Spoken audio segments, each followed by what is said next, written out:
رسول اعظم جیسے ہی خطبہ دے رہے تھے فرمایا ایھا الناس انا انفسکم مرہونۃ باعمالکم، اے لوگو تمہارے نفس اعمال کے گروی ہو گئے ہیں،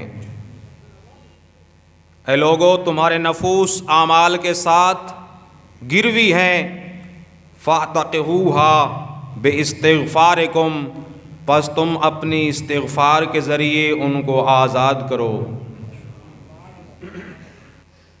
تمہارے کرتوت جو ہیں، تمہارے اعمال جو ہیں، ان کی وجہ سے تمہارے نفس گروی ہو چکے ہیں، ان اعمال کے گروی ہو گئے ہیں، لہذا استغفار کے ذریعے فاعتقوها، پس تم انہیں آزاد کرو۔ سارا سال گناہ کر کر کے ہم نے اپنے نفسوں کو قید کر لیا ہے، نفسوں کے قید ہو گئے ہیں، تو پھر کیا کرنا ہے؟ اس کا علاج کیا ہے؟ فرمایا استغفار کرو گے تمہارے نفس آزاد ہو جائیں گے۔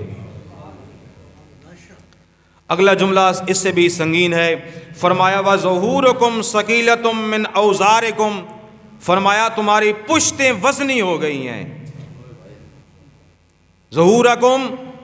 ظہورکم، پس تمہاری پشتیں گناہوں سے لدی ہوئی ہیں، ہے نا لدی ہوئی؟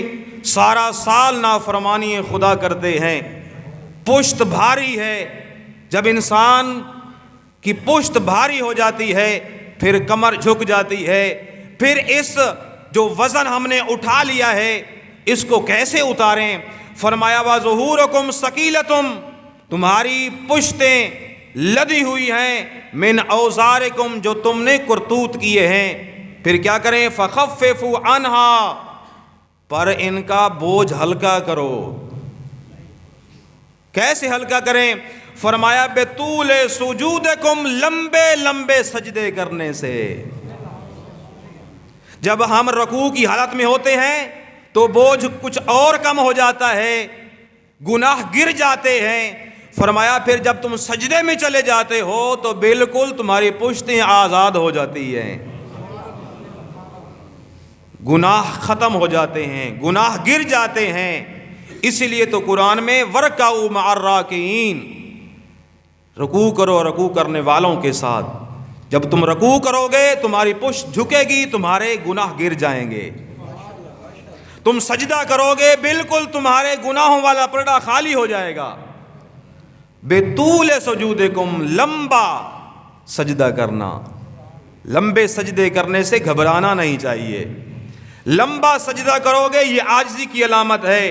وَاعْلَمُوا، اور جانو، پس پہچانو، اتنا رحمت والا جملہ، وَاعْلَمُوا أَنَّ اللَّهَ عَزَّ وَجَلَّ أَقْسَمَ بِعِزَّتِهِ أَن لَا يُعَذِّبَ الْمُصَلِّينَ وَالسَّاجِدِينَ، او لوگو جانو اللہ نے قسم لے لی ہے کہ تمہیں عذاب نہیں دے گا۔ رحمت للعالمین نبی خطبے میں ارشاد فرما رہے ہیں لوگوں تمہیں اللہ عذاب نہیں دے گا، لیکن کرنا کیا ہے؟ فرمایا تم نے یہ کرنا ہے، کس کو عذاب نہیں دے گا؟ مصلین کو، نمازیوں کو اللہ ان کو عذاب نہیں دے گا۔ والساجدین، اور سجدہ گزاروں کو اللہ عذاب نہیں دے گا۔ سجدہ کر کے دیکھیں، نماز پڑھ کے دیکھیں، وَأَلَّا يَرَوْأَهُمْ بِالنَّارِ يَقُومُ النَّاسُ لِرَبِّ الْعَالَمِينَ، اور روز محشر اللہ لوگوں کو آتش جہنم سے بچا لے گا۔ کرنا کیا ہے؟ نماز پڑھنی ہے۔ کرنا کیا ہے؟ سجدے کرنے ہیں۔ سجدہ کرنا ہمارا کام ہے، نماز پڑھنا ہمارا کام ہے، ان گناہوں کا بوجھ ہلکا کرنا میرے مالک کا کام ہے۔